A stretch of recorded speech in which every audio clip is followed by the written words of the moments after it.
Παιδιά, ναι, είναι η πρώτη φορά που θα κάνουμε πίσω voiceover, αλλά θα κάνουμε και ένα Halloween τύπου και θα χρειαστούμε κραγιονάκια σίγουρα. Είναι ένα τύχημα, παιδιά.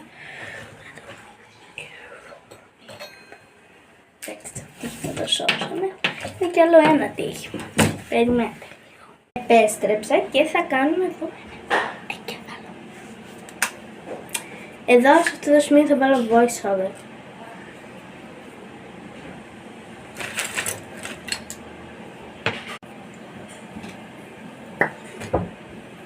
Μπορεί να νομίζετε ότι άρχισα να βάλω voiceover, δεν ξέρω σε πόσο γρήγορα το έβαλα. Θα συνεχιστεί το βίντεο, αλλά εδώ έπρεπε να κάνω voiceover. Δεν ξέρω γιατί, αλλά έτσι το σκέφτηκα για να μην ενοχλούμε.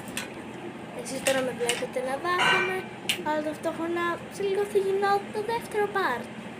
Να πάτε και αυτό να το δείτε. Εσείς βλέπετε να βάφομαι, εδώ πέρα στο και με το τζουλιδάκι. Και να το κόβω, να το βάφω και μετά να κάνω τα κουματάκια, τριγωνάκια, έτσι θα το πω, κάτω από τα μάτια. Για να κάνω από κάτι που σκέφτηκα εγώ, ένα σαν ζώο. Τώρα είναι εντελώς διαφορετική, έτσι όπως θα μείνετε στο επόμενο βίντεο, θα είμαι περίπου. Θα έχω κάνει κάποια πραγματάκια ωστόσο. Εσείς εύχομαι να σας άρεσε το βίντεο και εσύ ήταν ελάχιστο. Μη με δεις. Μιλούσα στην πραγματικότητα και το περισσότερο ήταν voiceover. Εντάξει.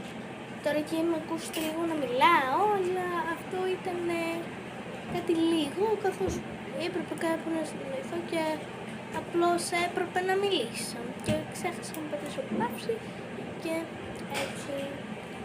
Βλέπετε αν κάνω σοβαρά και το μακιάζω. Δεν είχα άλλο. Αυτό είναι έτσι να κάνω. Οπότε ναι,